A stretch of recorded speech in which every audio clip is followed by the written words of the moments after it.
Boa tarde a todas e todos. Peço desculpas por esses minutos de atraso para começar a nossa mesa. Um pequeno probleminha técnico aqui, mas já está resolvido. É uma satisfação ver todos vocês aqui nessa tarde de hoje para acompanhar a mesa redonda 5, Poder Político, Defesa e Segurança, as eleições de 2022. Essa mesa é composta pelo professor Eliezer Riso de Oliveira, da Unicamp, pelo professor Eurico de Lima Figueiredo, da Universidade Federal Fluminense, pelo professor Vanderlei Messias da Costa, da USP, pelo professor Samuel Alves Soares, da Unesp, e por mim, Graciela de Conte Pagliari, que vou conduzir os trabalhos nessa tarde de hoje. Fico muito feliz com a presença de todos. Para mim, pessoalmente, é uma grande satisfação estar aqui hoje, né? Ouvir nessa tarde de hoje 4 grandes professores que são referências na área, que são as minhas bibliografias de pesquisa e de estudo. Fico muito feliz com essa oportunidade, tenho certeza que vai ser uma tarde muito proveitosa e muito profícua.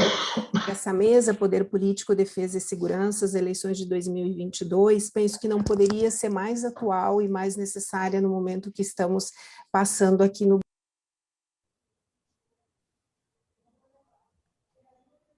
Oi? Voltaram a me ouvir? Imagino que alguns meses atrás, quando essa mesa foi proposta, não se imaginava toda essa atualidade que ela teria nesse momento, né? A tão necessária fazer essa discussão nesse momento, né? Então, essa mesa pretende propor reflexões empiricamente orientadas sobre as tendências que podem prevalecer nos cenários que nós temos para as próximas eleições de 2022, né, dos pontos de vista político, geopolítico, internacional e estratégico. Então, para passar a palavra aos professores, eu vou inicialmente fazer um pequeno, mas muito pequeno resumo, né, uma apresentação dos professores, e depois vou passar a palavra a cada um deles para ouvi-los nessa tarde de hoje. Então, professor Eliezer Riso de Oliveira, professor titular de Ciência Política da Unicamp, aposentado, ex-vice-presidente na ABED do período de 2012 a 2014. Professor Eurico de Lima Figueiredo, professor emérito da Universidade Federal Fluminense, professor titular de Estudos Estratégicos do INEST da Federal Fluminense, também aposentado, primeiro diretor do INEST no período de 2012 a 2020, ex-presidente da ABED do período de 2008 a 2010. Professor Vanderlei Messias da Costa, professor de Geografia da USP, aposentado, também foi vice-presidente da ABED nos períodos de 2016 a 2018 e 2018 a 2020. Professor Samuel Alves Soares, professor associado livre-docente na Universidade Estadual Paulista, Unesp, professor da graduação em Relações Internacionais e do Programa de Pós-Graduação em Relações Internacionais Santiago Dantas, do qual foi coordenador durante o período de 2013 a 2021, foi presidente na ABED do período do biênio de 2010 a 2012 e atualmente é membro da diretoria da Associação Brasileira de Relações Internacionais, a ABRE, para o biênio 2019 a 2021. Então, saudando a todos nessa tarde de hoje, gostaria de passar inicialmente a palavra para o professor Eliezer Riso de Oliveira. Professor, muito obrigada. Muito obrigado. Eu saúdo a Graciela e os colegas da mesa, Vanderlei, Samuel, Eurico, e também as pessoas que vão participar conosco virtualmente. De fato, o Brasil está vivendo um processo muito acelerado e muito perigoso. Eu me sinto vivendo sob o signo do medo político. E vou ousar tratar com uma hipótese. A hipótese é que nós temos uma possibilidade grande de estarmos vivendo uma construção de natureza fascista, autoritária, no sentido de contra-democrática, antidemocrática, mas com algumas características que o fascismo histórico de Mussolini, anos 20, 30, destruído pela Segunda Guerra Mundial, a derrota da Itália na Segunda Guerra Mundial. E hoje, alguns autores e autoras identificam em regimes de natureza autoritária na Europa, por exemplo. O fascismo, historicamente, foi um Estado capitalista, autoritário e repressivo, italiano, como nós dissemos, onde o executivo predomina sobre os demais poderes. O chefe de Estado concentra o poder, restringe as liberdades e faz uma mobilização social muitíssimo importante. Na Europa, foi de natureza corporativa, que eu não vou falar aqui, mas hoje, em alguns lugares, é de natureza paramilitar. Os métodos fascistas podem talvez ser resumidos em destruir o Estado de Direito e o Estado de bem-estar social, submeter o país ao líder com recurso ao medo, à repressão e à violência, tanto da parte do Estado quanto de organizações sociais.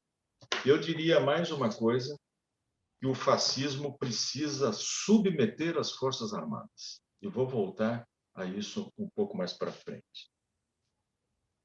Trabalhando sobre esse tema, eu encontrei um livro muito interessante do Umberto Eco, que se chama Fascismo Eterno. Umberto Eco, vocês sabem, é um intelectual, um literato italiano que faleceu há pouco tempo, e ele estabeleceu 14 paradigmas do fascismo. É evidente que eu não vou citar todos, mas ele fala, dentre outras, o tradicionalismo.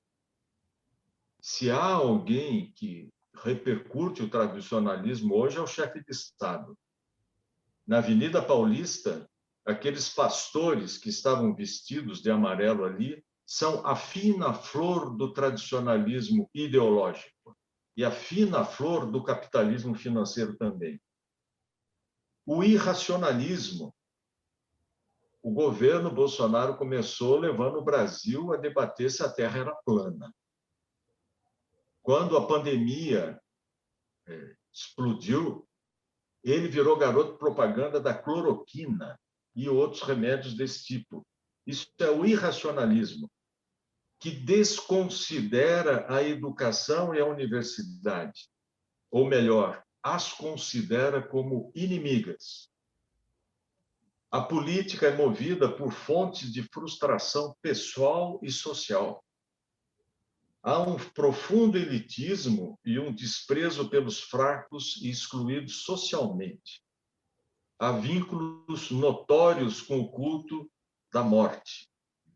E as questões de poder se transmutam em questões sexuais. Antes de chegar à presidência, Bolsonaro se notabilizou por agredir colegas, mulheres. A uma ele disse que não a violentaria porque ela era feia, e a um outro ele fez alusões desse tipo em razão da homossexualidade dessa pessoa. Diz Umberto Eco o seguinte, que se num regime político qualquer dessas características assume importância, nós estamos diante de uma nebulosa fascista, ou seja, um sinal fascista importante. Quais seriam os símbolos instrumentais do fascismo e como seria possível aplicá-los no presente momento brasileiro? Primeiro, um líder político que se apresenta como providencial e excepcional e que exige submissão. Assim é Bolsonaro, que exerce o poder, pasmem, como uma missão divina. Eu estudo os discursos dele e tem inúmeras citações em que ele diz: eu fui escolhido, eu não sou mais capaz, mas Deus me capacita. Segundo, o culto de um passado glorioso. No caso da Itália, foi o Império Romano. Nós não temos Império Romano. O nosso império não nos estimula a tratá-lo como um passado glorioso, embora ele tivesse boas qualidades. O passado glorioso do senhor Bolsonaro e do Partido Verde Oliva é a ditadura militar, pura e simplesmente. a ditadura militar. Não é a participação do Brasil na Força Expedicionária Brasileira e na luta extremamente difícil na Itália. Não é. Não é sequer a fundação da República. Não é. É o regime militar, que não foi ditadura. Existe até uma nova língua. Onde houve ditadura, não há ditadura. Não houve. Houve um regime forte. No futuro, isso também é típico do fascismo, projeta-se no futuro, entre nós, não mais a Itália gloriosa do passado imperial. Hitler também projetava uma Alemanha desse tipo. Não. É uma democracia brasileira depurada. Depurada do quê? Das forças de esquerda e de toda a preocupação e políticas com direitos humanos. Para tanto, é necessário um conjunto de políticas de depuração e controle. Eu vou citar brevemente, porque é impossível, até porque também eu não conheço todas. A questão ambiental fala por si. Não existe problema ambiental. São os índios e os caboclos que colocam fogo na floresta. Assim falam os principais líderes do Partido Verde Oliva, Bolsonaro à frente. Depurar a educação de toda ideologia. Quando se diz que a educação não pode ter ideologia, é porque se discorda da presença de determinadas ideologias e se propõe uma outra ideologia, porque simplesmente é impossível viver em sociedade e no sistema educacional sem referências de pensamento, que nós chamamos que são as ideologias. Mas são mais pontuais. É o combate às ideologias de gênero, aos direitos humanos, ao feminismo e a teorias de interpretação da sociedade. O projeto, há dois projetos fortíssimos sobre isso. Um é o controle das universidades, eu vou dizer daqui a pouco, e o outro é o projeto de escolas cívico-militares. No meu modo de ver, esse é o grande projeto cultural do Partido Verde Oliva.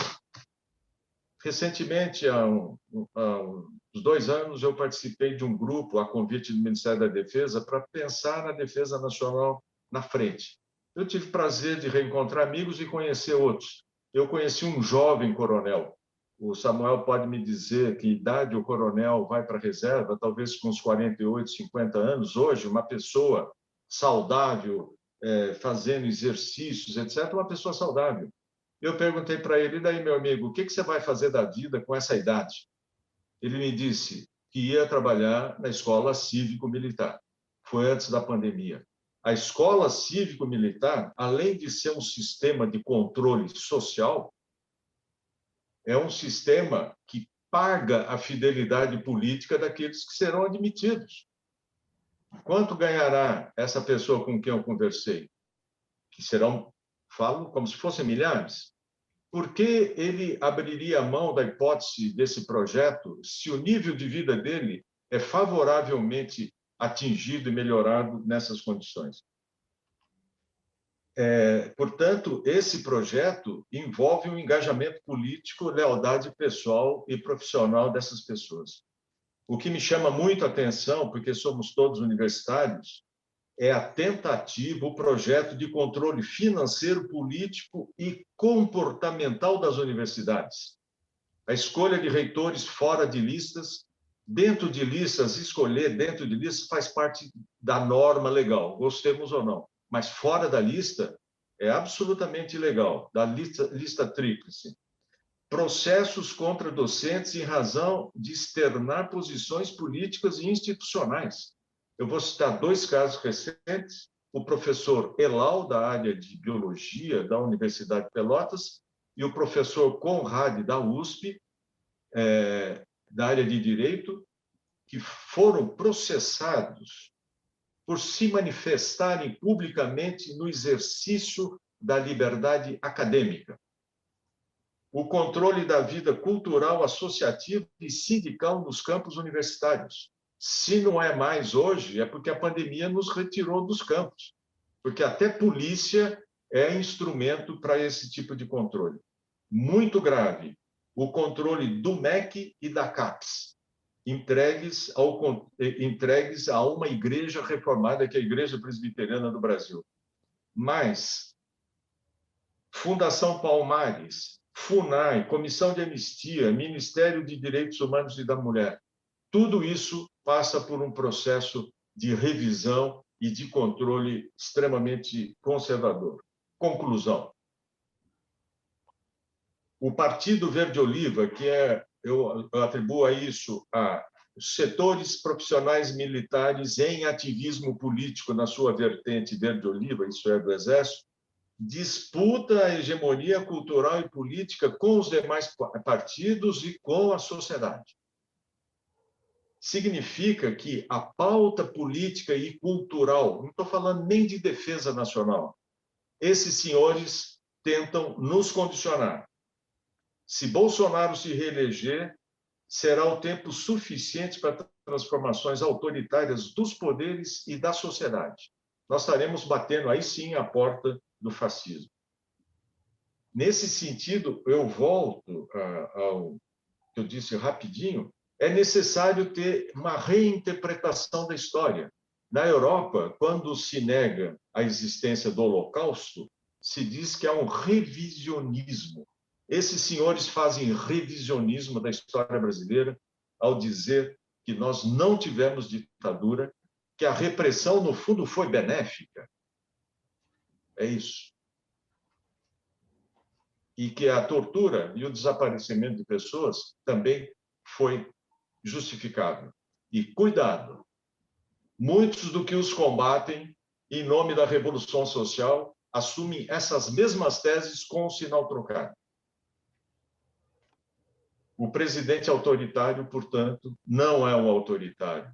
Ele é um desequilibrado, ele é mal educado, ele é um monte de coisa, mas não é autoritário. Não, ele é plenamente autoritário e assina embaixo, eles mesmos. Segunda conclusão, quanto mais traços autoritários do regime se manifestarem, maior será o controle político nas Forças Armadas. O próprio ambiente militar perde o oxigênio do que tem de liberdade de pensamento. Para militares que têm uma boa cabeça, não é fácil conviver com o radicalismo. Radicalismo do quê? Do radicalismo de direita, porque se eventualmente houver pessoas liberais ou de esquerda nesse meio profissional, tem muita dificuldade de expressão. Ao passo que seria interessante que em todos os ambientes houvesse essa liberdade de pensamento e de expressão. A explosão bolsonarista dará lugar ao mais estrito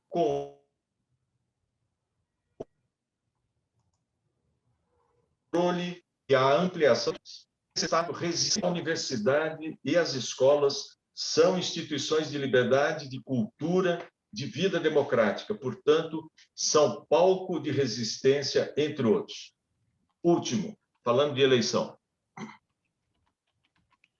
Ao contrário de muitas pessoas, eu penso que Bolsonaro vive um momento difícil, mas o 7 de setembro não terminou. Isso foi um ensaio, como há outros ensaios. Ele vai se apresentar às eleições, se a elas chegarmos, e se a elas ele chegar, como um ungido de Deus para levar o Brasil à sua reconstrução. Ele terá ampliados os seus apoios ultraconservadores e o que nós que não fazemos parte disso temos que fazer. Nós temos que reconhecer a capacidade dele de mobilizar setores da sociedade civil e também participar de uma mobilização democrática da sociedade civil. É preciso que os responsáveis políticos que possam apresentar-se, homens e mulheres, como candidatos à presidência da República, deixem de lado questões de menor importância e conversem e se acertem minimamente e que se trate de uma frente ampla e democrática para fazer frente a esse perigo. Nós já tivemos uma experiência assim. Recentemente, a ditadura foi enfrentada dessa maneira. Foi uma experiência muito, muito boa. Nessa mesa aqui, diversos de nós, ou quase todos, pela nossa idade, tivemos essa experiência. Foi muito gratificante. É preciso olhar para trás, trazê-la para o presente. E é isso. É preciso enfrentar os perigos da democracia com ampliação da democracia e não com restrição da democracia. Muito obrigado. Eu desejo manifestar minha solidariedade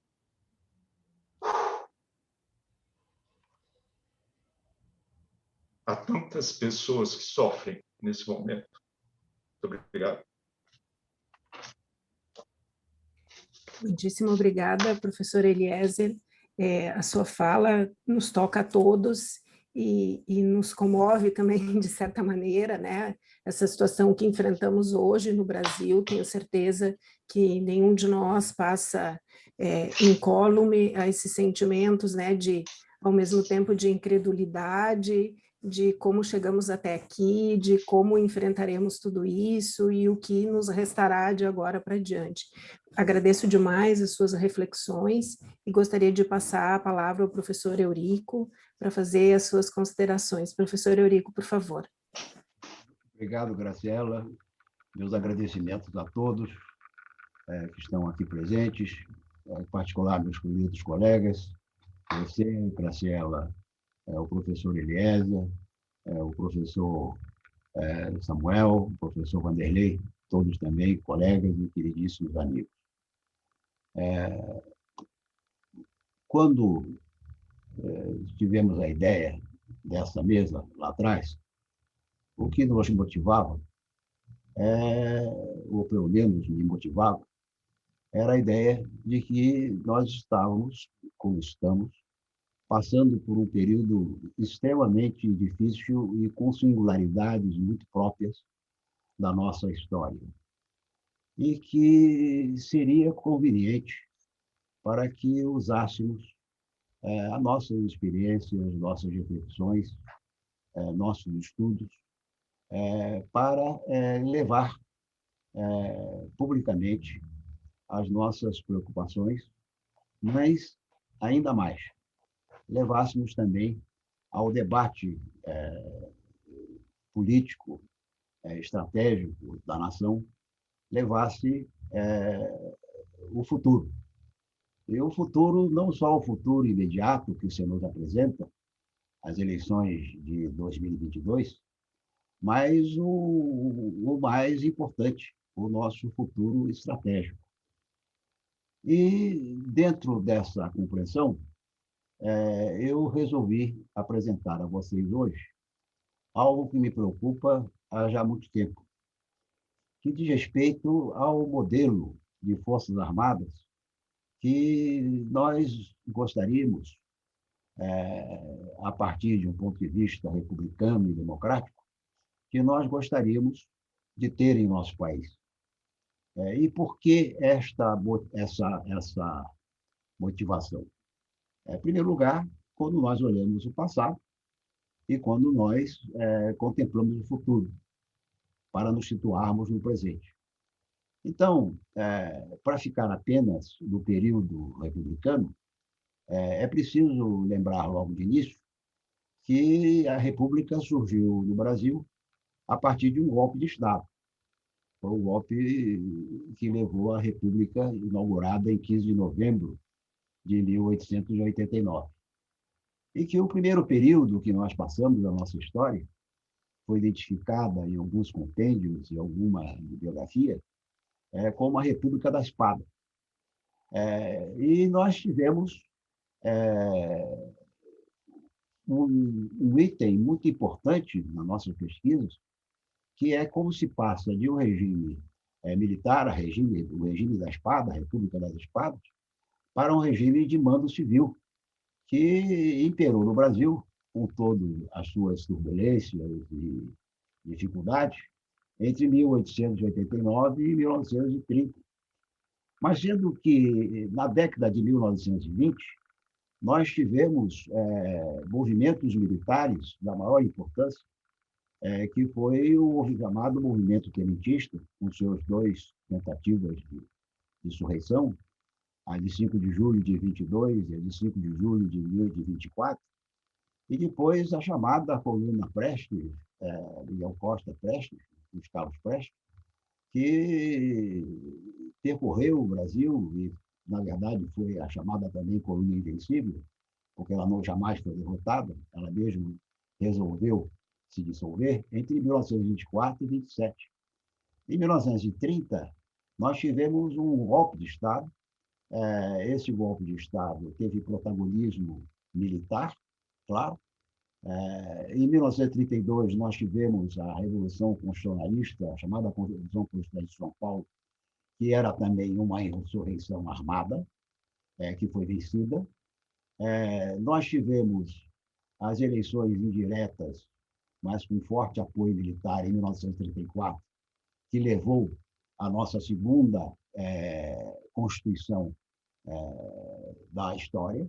A primeira foi em 1891. Logo depois, nós tivemos um outro golpe militar, em 1937, com forte protagonismo militar. E em 1945, nós tivemos outro golpe militar. Entre 1945, esse golpe militar de 45 levou à Constituição promulgada e não outorgada, não foi de cima para baixo, foi teoricamente, conceitualmente, pelo menos de baixo para cima, através das representatividades então instituídas. Nós tivemos entre 46 e 64 sérias turbulências políticas. Tivemos, na verdade, 4 presidentes eleitos, mas 2 não concluíram seu mandato. Getúlio Vargas, no seu segundo mandato de 50 a 54, que se suicida, e segundo algumas interpretações, com o seu suicídio, ele deteve o golpe de 1964. Nós tivemos, durante o governo de Juscelino Kubitschek, 2 revoltas militares, Lagaças e Jacarecaanga. Nós tivemos, em 61, uma junta militar, entre aspas, porque o presidente Jânio Quadros, renunciando, e, segundo alguns, ele queria, era um golpe civil, mas não tem apoio militar. Nós temos uma junta militar que negocia com o vice-presidente eleito, João Goulart, uma conciliação. Temos a instauração ad hoc de um parlamentarismo no Brasil. Nós temos, depois, o golpe de 1964, um golpe que nos levou ao regime autoritário, tecnocrático, militar no Brasil. Nós temos um golpe dentro do golpe em 13 de dezembro de 1968. Digo golpe dando golpe porque, de acordo com o texto constitucional vigente na Carta autoritária do governo Castelo Branco, de 1967, nós tínhamos um vice-presidente civil, Pedro Aleixo. E, na verdade, uma junta militar, após essa situação, tem a emenda constitucional de agosto de 1969, que para alguns seria a 8ª, num perfil de século, seria, na verdade, uma Constituição em si mesma. Nós tivemos 1985, onde os militares saem do poder, mas almejam continuar nos corredores do poder. Entre 85 e 88, quando se estabelece a nossa Constituição chamada cidadã, com as lideranças importantíssimas de Ulisses Guimarães e Tancredo Neves, mas onde, no artigo 142, fica marcada, na sua nebulosidade, a possibilidade jurídica, que é inclusive defendida por alguns, do chamado poder moderador das Forças Armadas. Ora, quem modera direciona, quem modera arbitra, quem modera, em última análise, tem a capacidade de direcionar o processo político. Mas vivemos, entre 1988 Em 2018, na verdade, com todo também os obstáculos e dificuldades e turbulências, nós vivemos um período democrático. Ou seja, se alguém nasceu, como a minha filha caçula, nasceu em 1988 e tem hoje, portanto, 33 anos de idade, ela teve oportunidade de 10 anos atrás, apenas, quando ela tinha 23 anos, de dizer, como seu pai dizia, eu dizia, que nós finalmente estávamos na conquista da democracia, entendendo aí a democracia, entre vários critérios, como a capacidade da sociedade, através dos seus elos institucionais, controlar o Estado. Ou seja, é a sociedade que está acima e não o Estado que está acima, como acontece nos regimes autoritários. Que, portanto, estávamos vendo apenas 10 anos atrás a fluidez do processo democrático entre nós, que, embora ainda fosse jovem, só tinha 23 anos, tudo nos levava a crer, como, aliás, o mundo todo nos via, aquela imagem de 2010, do Cristo Redentor voando, o Brasil parecia que saía da periferia do centro do sistema internacional, do subúrbio do sistema internacional, em direção ao seu centro. E nós, hoje, no presente, nós estamos passando, como nos disse o professor Eliezer, por momentos de muita indefinição, de muita turbulência, onde nós, diariamente, nos perguntamos sequer se vamos chegar às eleições do próximo ano.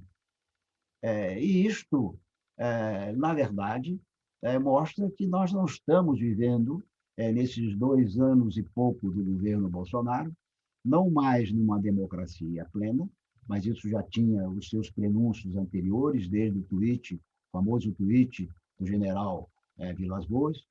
Nós já estávamos passando por uma descaracterização do que é a democracia, na medida em que um determinado ator institucional, as Forças Armadas, se colocavam como uma força política.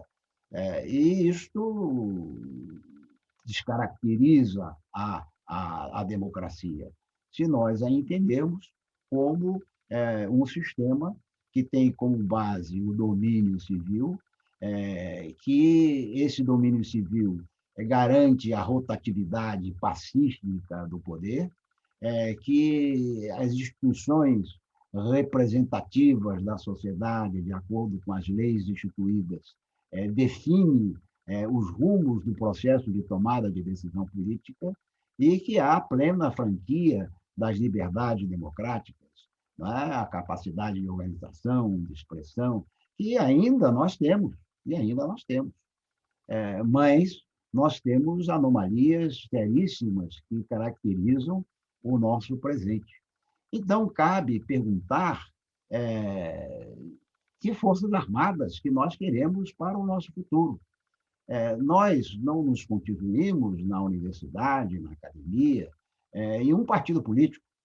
Se fosse assim, nós estaríamos destruindo a própria instituição, porque iríamos partidarizar e levar ao conflito dentro da própria instituição. Nós nos pronunciamos de acordo com o que nós sabemos, com nossos conhecimentos, com as nossas pesquisas, com as nossas reflexões pessoais e coletivas, como nós estamos fazendo aqui.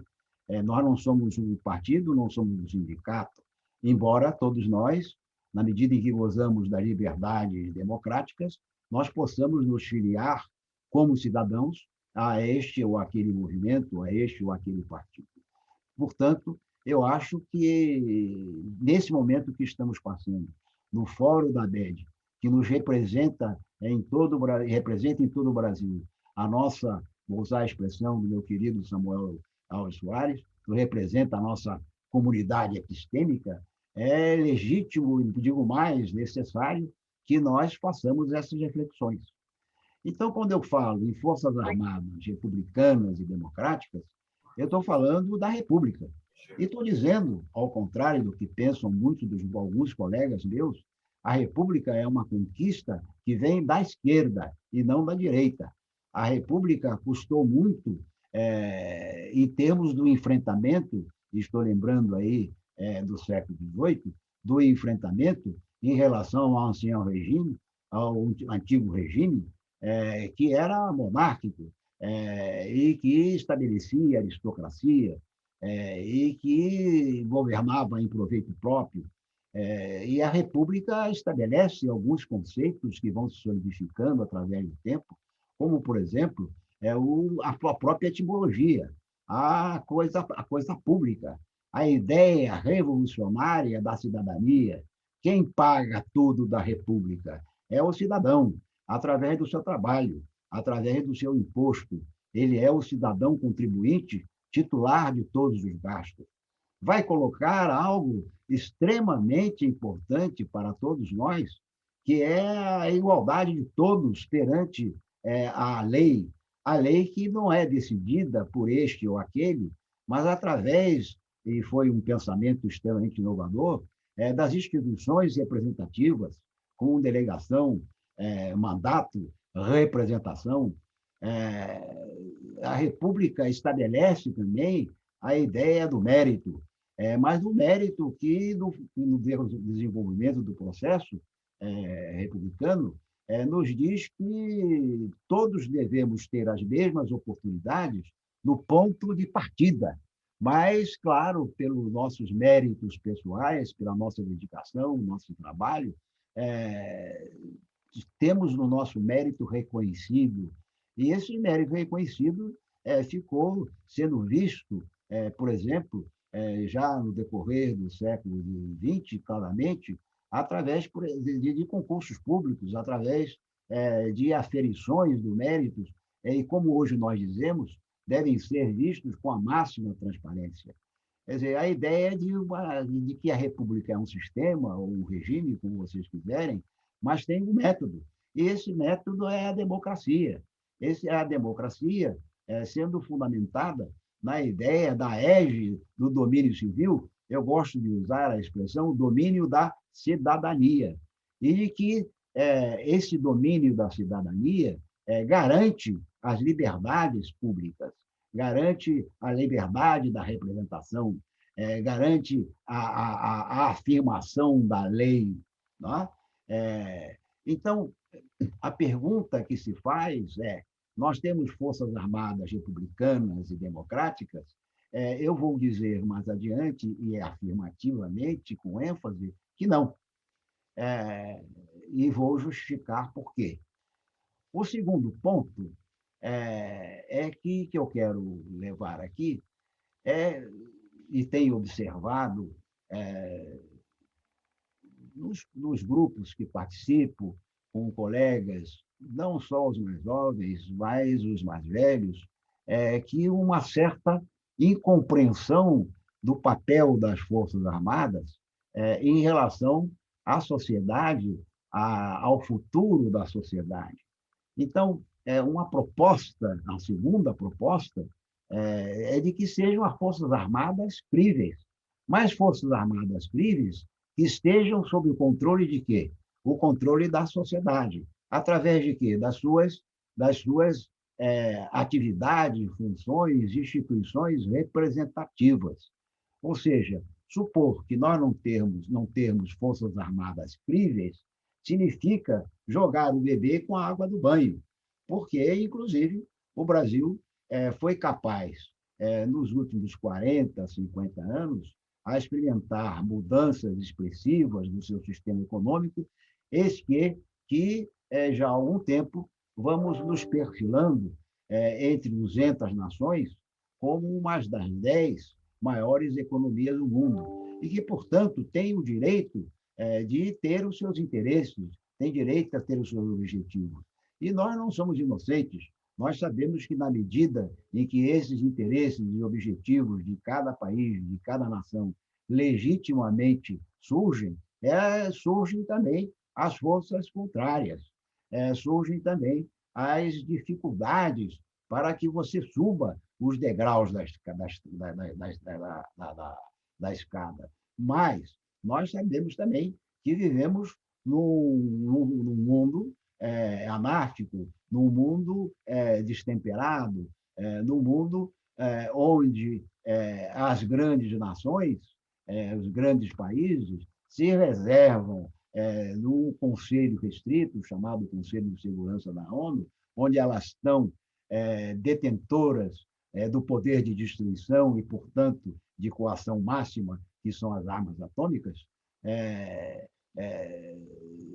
tentarem, por assim dizer, entre aspas, regular o mundo. Né? Então, nós precisamos de forças armadas que, sendo republicanas e democráticas, elas sejam críveis. E isso implica numa série de requisitos. Precisa que elas sejam modernas e modernizantes, significa que elas estejam ligadas à ciência e à tecnologia de ponta, significa que nós sejamos capazes de deter aqui entre nós a ciência, a tecnologia, a indústria, capazes de nos nutrir com aquilo que nós precisamos, fundamentalmente nesses 3 vetores que a ENDE de 2018 identificou. Não é? No mundo onde cada vez mais a chamada guerra cibernética se impõe, nós temos também que ter o desenvolvimento desse vetor. No mundo em que cada vez mais os satélites e tudo aquilo que configura o satélite, inclusive como serviços de inteligência e mesmo de guerra cibernética, nós precisamos desenvolver o vetor aeroespacial. Nós precisamos pensar seriamente em termos o nosso veículo lançador de veículos, o nosso satélite, sob pena de continuarmos sempre e continuamente dominados no que diz respeito ao nosso processo de tomada de decisão política internacional e mesmo nacional, nas mãos de outros interesses. E nós precisamos desenvolver, sim, a meu ver, o setor nuclear, não no sentido agressivo, mas no sentido de sermos capazes de dominar uma ciência e uma tecnologia que é a base, afinal, de toda a construção física do universo. Quando se fala no vetor nuclear, não está se falando pura e simplesmente na bomba nuclear. Nós estamos falando de muito mais do que isso. Nós estamos falando, por exemplo, na medicina nuclear e tudo mais que o vetor nuclear proporciona. Terceiro, nós não queremos, não se deve, não se aplica forças armadas que sejam polícias. Não é? Nós temos que distinguir muito bem o que é... Professor Eurico, pois não? Perdão, eu estou cometendo a indelicadeza, mas eu preciso lhe pedir para fazer as suas considerações finais, por favor. Mais 2? Isso, por gentileza. Eu vou terminar. Forças armadas que sejam distintas do seu nível de operação. Forças armadas que atuam no plano internacional como garantidoras da nossa soberania, que é a alma profunda dos Estados, que é a razão da sua existência, sob pena de elas existirem apenas retoricamente, mas não efetivamente, e polícias que atuem no campo da segurança pública, e um composto de polícias, forças armadas, serviços de inteligência que sejam capazes de assegurar a existência do Estado democrático de direito, a sua segurança nacional. Ou seja, atentados terroristas, manifestações que visem a própria destruição do Estado e que são ilegítimas e ilegais perante a lei, etc. E, finalmente, e esse talvez fosse o último ponto que eu gostaria de desenvolver e não vou ter tempo, forças armadas que sejam consonantes com a sociedade e vice-versa. E aqui eu vou apenas poder apontar e indicar o que eu tenho em vista.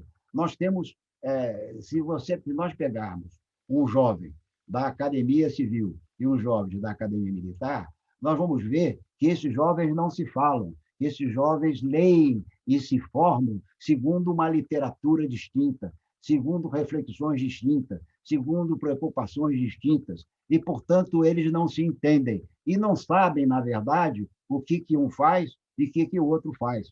Ora, na medida em que isso acontece, uma das características mais necessárias da sociedade se perde. Qual é o diálogo, é a capacidade de conversação, é a capacidade de obtenção do consenso através do dissenso, através do diálogo, que é um dos instrumentos civilizatórios mais importantes da civilização democrática. Infelizmente, eu tive que ser muito rápido, o assunto é muito extenso. Eu espero que, pelo menos, eu tenha dado algumas indicações do tanto que nós precisamos e do tanto que nós devemos fazer. Muito obrigado. Eurico, muitíssimo obrigada. Suas reflexões sobre que Forças Armadas queremos foram muito significativas para a continuidade da nossa discussão nessa tarde. Perdão por ter de lhe interromper, ficar nessa posição desfavorável aqui de cobrar-lhes o tempo. Eu gostaria de passar a palavra para o professor Vanderlei Messias da Costa. Por favor, professor, as suas considerações. Boa tarde a todos. Obrigado, Graciela, pela sua graciosa coordenação dessa almarada toda, né? Você, com o seu jeitinho, vai tocando. Felicidade por rever meus amigos todos, o Eliezer, o Samuel, o Eurico, e os meus colegas todos da ABED, né? Que apesar desse formato virtual, que a gente não pode se ver, tomar um café, conversar, mas é a felicidade de reencontrá-los todos nesse evento no INABED. E, bom, depois das falas do Eli e do Eurico, sobrou quase nada para mim. É brincadeira, é que, de fato, eu havia dito aos amigos, um dia desses, que eu estava um pouco inspirado para essa mesa, porque à medida que os acontecimentos vão se agravando, e sobretudo agora, terça-feira, e ontem, e hoje, o nosso estado de espírito,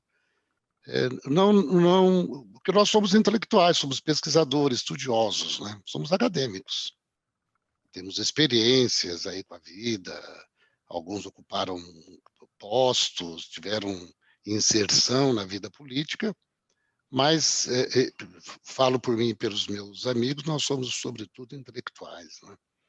E intelectual estudioso precisa de um distanciamento do seu objeto, né?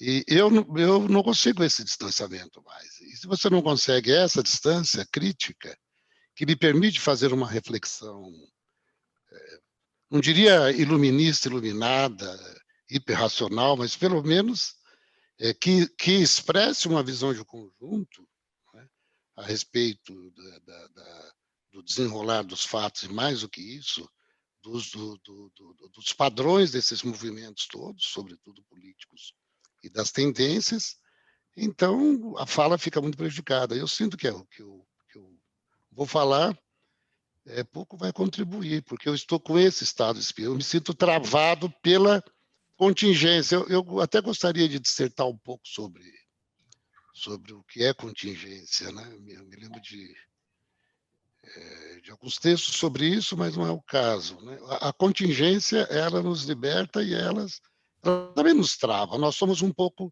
isso até uma passagem que eu uso muito nos meus cursos de geopolítica, isso funciona muito para os geopolíticos. Os geopolíticos são indivíduos, são intelectuais em qualquer tempo, né? Eles são prisioneiros dos seus contextos temporais e espaciais, né? É difícil, ele não consegue distanciamento para refletir. Eu sempre digo que não há uma geopolítica internacionalista no sentido de um pensamento universal, stricto sensu, é muito difícil, né? E eu me sinto um pouco assim. Por isso, eu vou falar algumas trivialidades, talvez, né, aqui. Eu publiquei recentemente um artigo numa revista francesa, e a encomenda foi horrível, foi feita 6 meses atrás pela editora da Herodote, a Beatrice Geblan, que me pediu para escrever um artigo sobre o papel das Forças Armadas na política. E o dossiê era um dossiê sobre o Brasil, que foi publicado no último número de Rodóte, imagine isso, né? Mas eu tive 6 meses, então eu aceitei o desafio e acabei escrevendo e fiz um resgate histórico disso, sobre o qual não vou falar aqui, evidentemente, mas algumas coisas nessa pesquisa, né? Inclusive, parte dessa pesquisa foi feita em obras de autores que estão aqui, né? Algumas dessas pesquisas me acenderam algumas luzes, né? Eu vou tentar pegar algumas delas e aplicar a este momento, a esta conjuntura, que é uma conjuntura de eleições que nós estamos vivendo, uma eleição. Então, minha primeira sensibilidade, né? Ou trivialidade, nós estamos vivendo um clima eleitoral, né? Agudo. Então, enquanto nós pesquisadores, estamos falando agora há pouco sobre isso, nos ocupávamos com os nossos cursos remotos, nossos debates, etc., né? Há um candidato aí, que é o presidente da República, que está direto fazendo campanha eleitoral todos os dias, né? Ele fez uma apoteótica, eu diria, na terça-feira, do ponto de vista de eletrizar o seu, não diria o seu eleitorado, que não sei se é maior ou pior do que se diz por aí, mas pelo menos a sua tropa de choque, né? O seu grupo de referência. Não são poucas pessoas, são muito organizados. Eu conheço alguns deles. Tenho vizinhos, lá na praia, eu até converso com eles. Eu consigo conversar sem brigar, eu tenho um jeito assim que eu vou ir. Não é porque eu quero saber o que eles pensam. Eles não são pessoas mal formadas, não. Não se deve nunca subestimar a capacidade intelectual do seu adversário político. Isso é um erro terrível, né? E as esquerdas, em geral, cometem esse erro. Elas subestimam. É de direita, eu não converso. Isso é péssimo, né? Eu brinco com os alunos que, quando Samuel Huntington publicou O Choque de Civilizações, a esquerda o demonizou. Só não demonizou tanto quanto havia demonizado o Fukuyama, né? Que um pouquinho antes escreveu O Fim da História, que era um título de livro horroroso, ninguém leu por isso. E, como que você vai ler o Samuel Huntington? Eu tenho que ler. Ele representa um pensamento importante, de uma potência importante no mundo bom, e por aí afora. Então, eu ouço esse pessoal para o qual o Bolsonaro fala. De vez em quando eu converso com eles. Informalmente, não, né? Porque eles não são convidados, em geral, para os nossos eventos, porque são tidos como não democráticos, portanto, nós não temos diálogo com eles. Como não temos diálogos, a nossa vida de intelectual progressista, democrático ou de esquerda, acaba sendo aquela a vida, né? De quem está naquele caindo trem fantasma, né? A cada curva um susto. Parece, então a gente vive em sobressalto, é difícil fazer uma reflexão, mas vamos lá, né? Primeiro, nós estamos em eleição. Segundo, tem um candidato em plena campanha, e que é o presidente da República. Isso não é trivial. Só quem não sabe o que é o poder executivo, o poder que tem o presidente da República no Brasil, é que é capaz de subestimar um candidato que é presidente da República. Veja que o Trump estava derrotado, ele foi derrotado, mas não foi por muito nos Estados Unidos. Então, não vamos nunca subestimar quem está ocupando esse espaço de poder na nossa República, né? Segundo, a oposição, de um modo menos organizado, porque ela é sempre mais fracionada, aparentemente, né? Ela, de um modo não orgânico, não organizado, também está em campanha. Tem um candidato, que é o Lula, né, que fala menos, que não vai às ruas, quando vai em ambientes muito selecionados, com controle do ambiente político, etc., não é? Mas está em campanha. Bom, como nós estamos em campanha, então as eleições, o título da mesa, as eleições de 22, não são as eleições de 22, mas que começaram agora, né? Estamos em pleno debate. Então, primeiro ponto, quais são as plataformas desses candidatos, esses dois principais candidatos? Não há. Ora, o que eu vou abordar aqui, um dos candidatos, que é o presidente da República, tem ao seu lado um partido importante. Eu estou seguindo a linha do Eliezer, que defende, não é de agora, vem lá do seu livro, do seu doutorado, a ideia de que as Forças Armadas, e sobretudo o Exército, funcionam, e o Eurico acaba de reiterar isso, né, mostrando o envolvimento, e eu, na minha pesquisa, mostro isso também, desde a independência, e principalmente da República, principalmente, que foi um golpe militar, né, a participação ativa, a presença ativa das Forças Armadas na vida política nacional. Elas são parte da vida política nacional. Elas são parte da história da República, elas são parte da história desse país. Não é que, circunstancialmente, as Forças Armadas participam, às vezes mais superficialmente, às vezes mais tangencialmente, às vezes mais profundamente.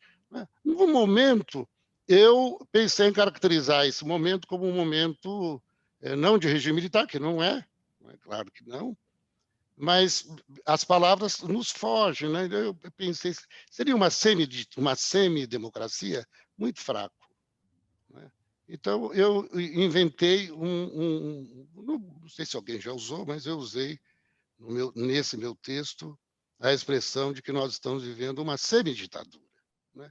Porque eu fui buscar analogias, eu sempre gosto de buscar analogias pelo mundo, né? Fui olhar as experiências na Hungria, na Polônia, na Turquia, na Rússia, no Egito. O Egito é uma ditadura militar, talvez a única, né?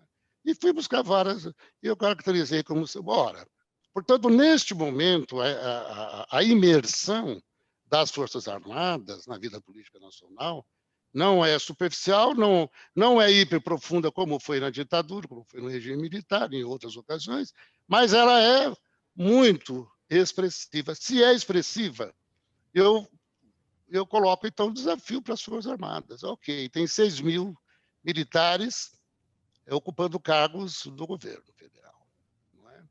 Esses militares dão proteção pessoal, física, política, não é? Ideológica e institucional ao seu comandante, que é o presidente da República. Não é? Logística, inclusive, helicópteros que sobrevoam, caças, né? Que fazem voos rasantes nos comícios. Quer dizer, é um aparato, né? Eles estão no governo e eles estão muito felizes. Eu vejo o semblante deles, eu percebo. Nós os conhecemos, eles estão felicíssimos. Eles estão no poder. Ótimo, então eu vou cobrá-los agora, né? Vocês são o partido que deu sustentação a este governo, a este presidente, que é o seu comandante, apesar de ser capitão. Isso é uma bobagem. Isso é uma bobagem. Muito bem. Qual é a plataforma de vocês? Justiça se diga, eu também não sei qual é a plataforma do partido do seu oponente principal, que é o Lula. No outro dia, o Roberto Freire, nessas tiradas dele muito brilhantes, falou assim: olha, o PT precisa tomar cuidado para não chegar nas eleições nos apontando, não é? Aí um imenso passado pela frente, né? Então, nós não queremos voltar. Então, o PT tem que inovar também na sua plataforma. Mas não é dele que nós estamos falando, nós estamos falando da plataforma do partido político representado por essas Forças Armadas que dá sustentação. Não é? Por exemplo, não é? Para o orçamento fiscal. Ninguém quer falar disso, porque é desagradável, esse é um tema desagradável. Todo mundo quer discutir o que pensa o Bolsonaro, o que diz o Bolsonaro, os militares, a respeito dos indígenas. Tudo bem, tá bom. Do conflito agrário, está ótimo, do meio ambiente, está ótimo. O que ele pensa das mulheres, dos negros, né? Dos homossexuais, etc. Isso aqui já sabemos, esse é o debate sobre costume, gênero, raça, etc. A luta identitária, que empolga setores consideráveis do meio universitário, sobretudo. Mas não é disso, não é desse debate, dessa plataforma, que não é menos importante que outra, mas eu gostaria de saber o que pensa esse partido, que aliás, chama de partido militar, que dá sustentação ao governo, da questão fiscal. O Brasil não tem dinheiro hoje e terá menos no ano que vem. E muito menos no dia 1º de janeiro de 2023. Então, escuta, o que é que nós vamos fazer, não é? Com um país que está em escombros, está descendo ladeira abaixo, né? salvo o agronegócio e alguns setores, ao que o Inácio Sachs chamava os arquipélagos de inovação e de bom desempenho, inclusive do ponto de vista territorial, regional, que nós sabemos que existe, muitos deles ligados ao agronegócio, outras atividades de ponta, tudo bem. Salvo isso, o país está em frangalhos, né? Então, não temos. Mas o que nós podemos propor? Nós vamos falar com o ministro da Economia, vamos ver, porque, olha, veja, claro, 70 bilhões de dólares de excedente, né, em relação ao teto, porque o teto é um preceito constitucional. A lei de responsabilidade fiscal é cláusula pétrea ou não é? Deveria ser para todas as tendências, para todos aqueles que querem governar esse país. Então, esse é um desafio, né? Nós não temos, não é? Não temos colchão, né? Nós não temos folga entre o que o país produz, o que o país arrecada e o país gasta. Portanto, qualquer plataforma que se ponha... Então, eu já proibi meus alunos, nas suas teses, nos seus mestrados, de falar em grande estratégia. Eu detesto essa expressão, né? Uma vez eu disse isso numa palestra da própria SEMI. Eu falei, olha, eu abomino essa expressão de grande estratégia, eu não aguento mais falar. Nem estudo de cenário, nem grande estratégia. Então, eu aboli do meu dicionário. Porque estudo de cenários, eu já participei de vários. 30 anos atrás, nenhum deles se confirmou, né? E nenhum setorial ou global no país. E grande estratégia pressupõe o quê? Pressupõe grandes programas, grandes projetos de infraestrutura, de modernização, de inovação tecnológica, de inteligência artificial, de guerra cibernética, o diabo a quatro, não tem um centavo para isso. Tudo bem. Então, nesse sentido, qual é a proposta de gestão econômica para esse país, fiscal, do Partido Militar? Não, mas essa não é essa área. Como não?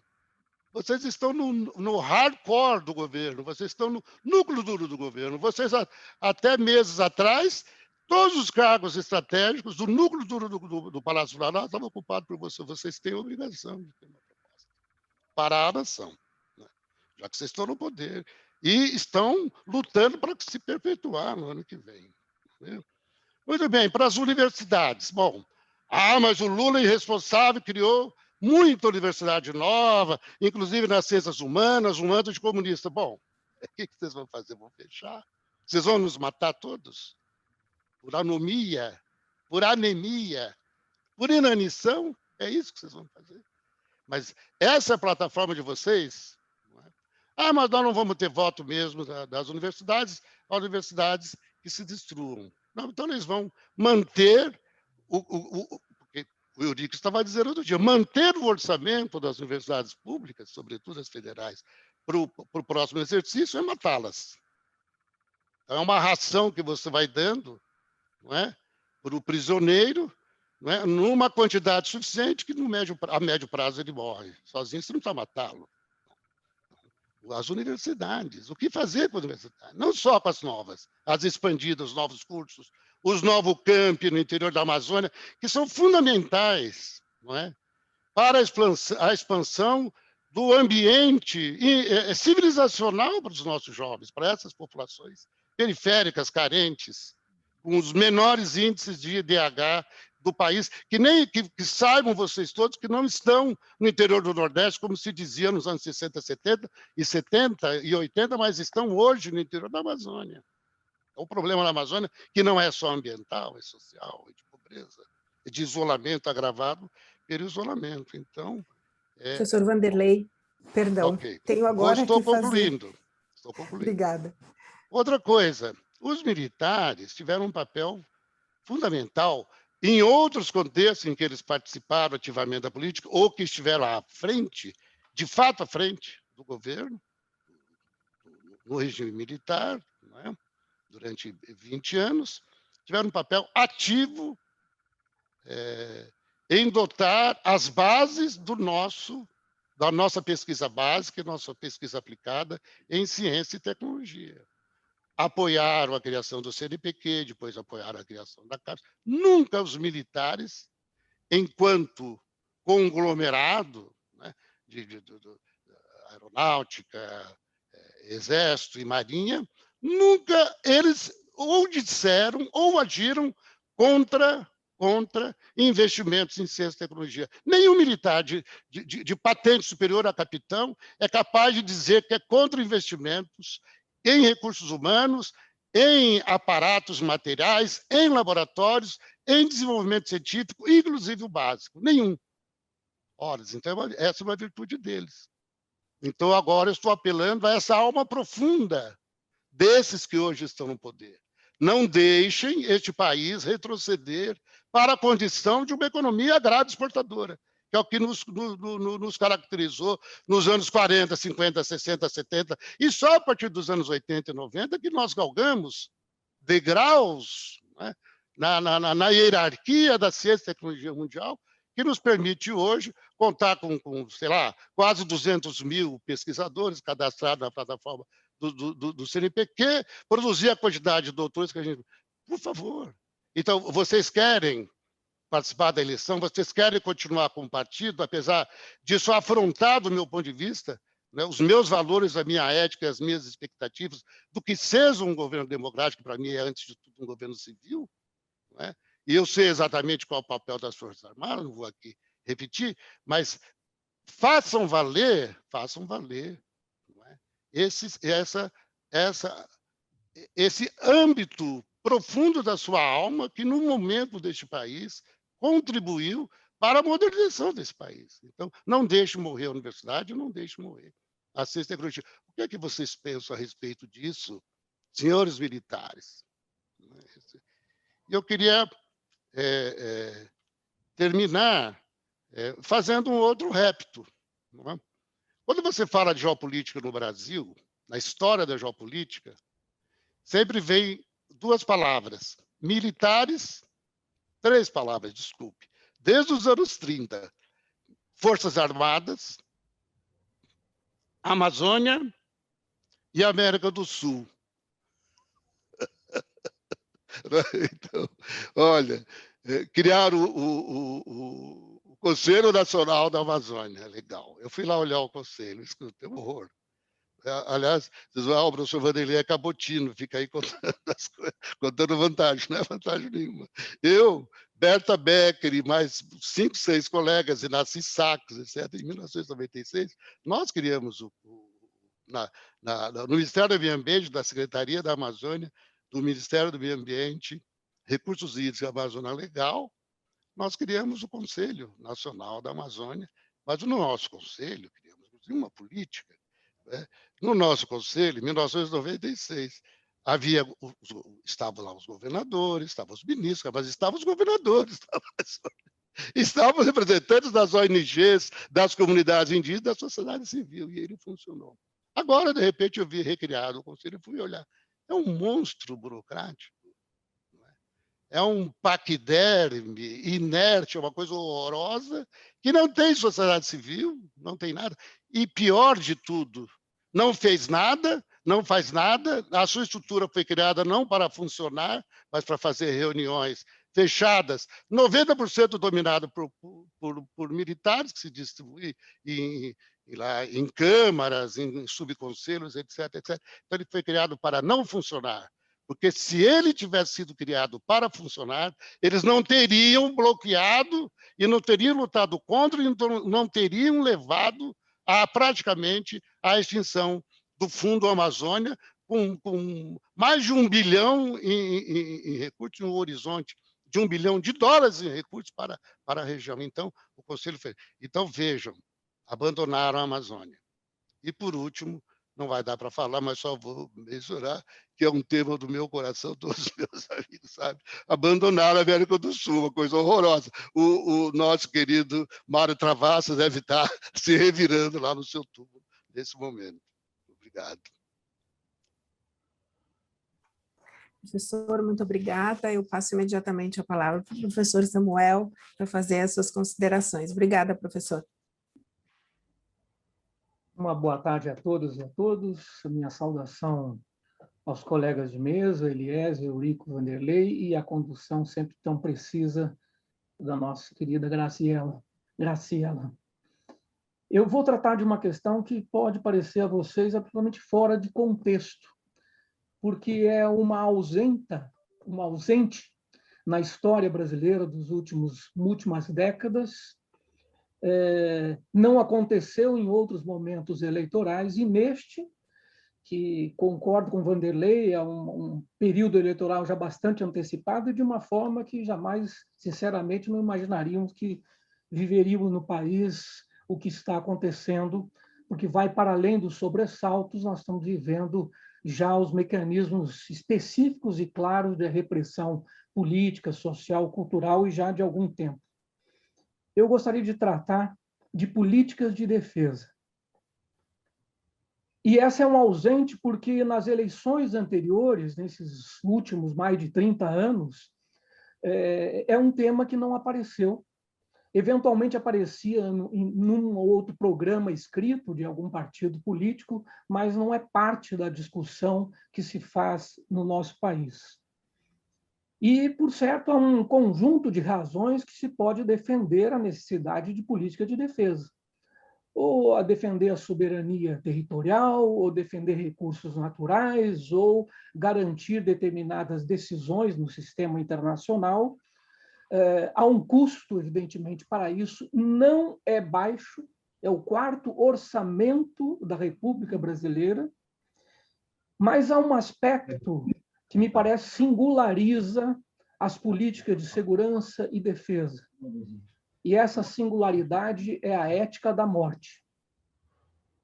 Porque, ao discutir política de defesa e de segurança, nós estamos tratando de quem vive, quem morre e de quem decide sobre isso. Então, essa é uma questão absolutamente crucial para a sociedade brasileira produzir esse debate. E esse debate tem sido acercado e restringido, e já adianto uma das minhas questões aqui, que por força de uma autonomia militar que vem agora num crescendo e se aprofundando, e a criação de um Ministério da Defesa, que foi importante, mas é um Ministério da Defesa com uma estrutura militarizada, nós temos, me parece, um conjunto de documentos que revelam uma política militar de defesa, mas não uma política de defesa. É de se aguardar que o Ministério da Defesa consolide e produza uma proposta de política de defesa. Isso pode ocorrer, inclusive, porque há um conjunto de espaços de interlocução da qual a ABED é parte desse processo. E é parte daquilo que a Universidade Brasileira vem se dedicando há bastante tempo também. Eu, por exemplo, pertenço a um programa de pós-graduação em Relações Internacionais que possui uma área de concentração específica chamada Paz, Defesa e Segurança Internacional há 20 anos. Estamos contribuindo para a formação de quadros que se dedicam a esse tema, como também, inclusive, no ensino de graduação. O que ocorre é que, se nós, por alguns instantes, considerarmos as possibilidades de que um regime democrático, por mais formais que eles sejam, a condução da defesa é uma questão, é uma tarefa política, é uma tarefa civil. A condução política da defesa é um atributo da democracia. Democracias que não possuem minimamente, pelas suas instituições representativas, pela ligação direta que a sociedade pode ter com o processo decisório, não é uma democracia porque deixa na mão de quem constitui os meios e o instrumento, mas não a definição do que vem a ser a defesa. Então, nós deixamos nas mãos de quem possui os meios, os instrumentos da força letal, a decisão sobre o seu emprego. Isso não é democracia. É uma fragilidade que nós precisamos considerar fortemente. Por isso que, na situação brasileira já histórica, nós temos essa inversão. E nós temos um Ministério da Defesa que não representa a orientação política da defesa, mas sim que representa os interesses das Forças Armadas. Quais são esses marcos de defesa? Hoje se debate muito se ainda é possível distinguir com clareza o que vem a ser a segurança, no sentido mais amplo, do que vem a ser a defesa, que possui ou poderia possuir uma ontologia muito própria. Porque a ontologia da defesa é para o emprego dos recursos do Estado contra ameaças externas estatais. Talvez não caiba mais essa distinção, talvez ela tenha sido já ultrapassada até pelo processo histórico. Mas quer definamos uma política de defesa por hipótese de emprego ou por planejamento baseado em capacidades, sempre fica uma pergunta central e primeira: quais ameaças que se caracterizam, no meu entendimento, por percepções, orientam uma política de defesa? Concretamente, quais são essas ameaças? A defesa, e agora vou usar nos plurais, a defesa nos países do Sul como um todo, será que nossas políticas de defesa devem ter como parâmetro o que ocorre nos países centrais? Porque nós temos que reproduzir as formas e as modalidades de emprego de forças que eles já estão conduzindo há bastante tempo. Porque me parece que, nossa situação de países que não pertencem a esse centro, nós estamos seguindo 3 riscos, eu até diria vícios, que nos afastam de uma política de defesa que seja efetivamente democrática e que se constitua enquanto uma política pública. A primeira característica é o isomorfismo. O isomorfismo que vem, antes de mais nada, por imaginar que tudo se resolve com tecnologia. E nós estamos vendo, recentemente, como, mais uma vez, a maior potência militar do mundo foi derrotada militarmente, embora tenha a maior capacidade tecnológica. O isomorfismo significa que há uma padronização, porque quando se vende tecnologia, vem um kit, e esse kit carrega a doutrina, a forma de emprego e contra quem se deve empregar. Nesse sentido, a técnica subordina a política, o que agrava ainda mais o estatuto democrático. O segundo vício é o mimetismo ou a emulação. Ele guarda uma proximidade com o isomorfismo, mas o resultado pode ser, no limite, um conjunto de simulacros doutrinários que nada mais fazem do que perseguir objetivos que não são necessariamente os nossos objetivos, porque não somos de um país que produziu guerra de conquista ou foi invadido o seu território e, portanto, criar um outro aparato absolutamente indispensável e necessário. Mas não é a nossa mesma configuração.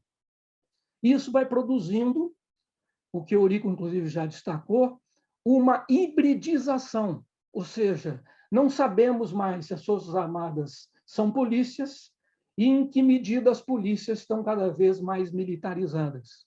Isso vem sendo discutido há bastante tempo. Um dos seus desdobramentos decorre de uma tecnologia que são os aparatos tecnológicos de vigilância, que olham para a sociedade e definem quem apresenta-se como uma ameaça, como já aconteceu em documentos no Brasil, inclusive há alguns anos atrás, que o Manual de Garantia da Lei e da Ordem registrava que eram ameaças, por exemplo, quilombolas ou movimentos sociais. E esse documento já tem algum tempo. Por fim, o terceiro aspecto é a dependência epistêmica. Mais uma vez, é uma colonialidade do saber, é uma forma de expressarmos o nosso conhecimento do mundo com um espelho, com uma métrica que não é aquela que nos diz respeito. Foi produzida exogenamente, alhures, e não significa que não devamos visitá-la e conhecê-la muito bem, mas sabamos depurar aquilo que nos serve ou não. Como nós estamos, então, retomando o início, eu já estou concluindo. um processo de acelerada fragilização democrática, fica parecendo realmente fora de propósito a discussão sobre a defesa. Mas notem os vínculos entre discutir defesa, quem detém esses meios de violência e o que nós estamos vendo no campo da decisão política, porque muitas vezes o partido militar, ou maior parte das vezes, se arvora no direito de definir os destinos da sociedade brasileira porque detém os recursos da força. Para finalizar mesmo, isso nos leva a uma dupla fragilização. Uma fragilização estratégica, porque o nosso foco não atende a uma ontologia da defesa, então nós não sabemos por que temos forças armadas, e, antes de mais nada, a fragilização da democracia, porque os meios de força letal do Estado se voltam frequentemente, preponderantemente para dentro e não para fora. Muito obrigado, e eu espero que a gente tenha condições, se não será agora, eu imagino que não, que a gente possa produzir uma tarefa que nós ainda estamos envolvidos, e para a nova geração, de produzir efetivamente uma defesa anticolonial. Muitíssimo obrigado. Muitíssimo obrigada, professor Samuel. Eu gostaria de agradecer as suas considerações, as considerações do professor Eliezer, do professor Eurico, do professor Vanderlei, do professor Samuel, nessa tarde de hoje, as suas reflexões. Penso que nós não temos tempo para perguntas da plateia por conta do adiantado da hora, né? Já tem, aqui às 5h15, tem outras 2 mesas começando, me informa o pessoal aqui da organização.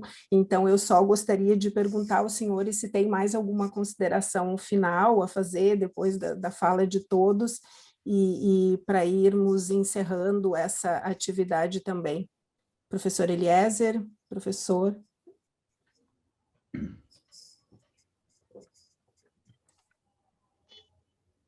Eu gostaria de dizer a vocês que estou muito feliz de participar dessa mesa. Tivemos reflexões muito importantes para o Brasil e para a nossa democracia.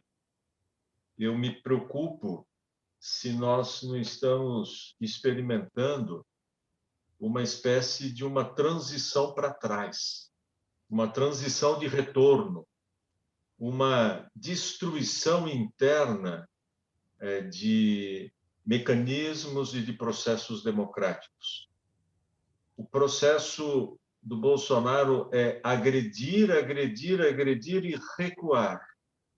O país se acalma um pouco, ele acaba de lançar um pedido de desculpas, diz que ele exagera nas suas expressões, e amanhã ele bate novamente e a democracia se torna mais frágil. Um abraço a vocês e a todos que participaram conosco. Muito obrigado. Muito obrigada, professor. Professor Eurico, alguma consideração final, por favor? Sim, quero agradecer aqui a oportunidade, agradecer aos meus colegas, com quem eu sempre aprendo tanto, a você, Graciela, pela condução, como disse o Samuel, sempre segura, sempre nos apoiando, sempre buscando a melhor coordenação entre nós. Agradecer aos presentes e, entre tantos pontos a frisar, a detalhar, eu acho que com esse debate, com essa mesa, nós apontamos para atividades que nós devemos ter nos nossos locais, na própria BED, visando a discussão dos temas que foram aqui levantados, e com outras atividades, com outras reuniões, visando sempre a possibilidade da mudança, a possibilidade de mudança de horizonte do futuro, porque no momento que nós nos encontramos, eu usei um termo, o Eliezer usou agora, nós estamos passando por uma regressão sistêmica da maior gravidade para o nosso futuro. Obrigado a todos, um abraço a todos. Professor Vanderlei.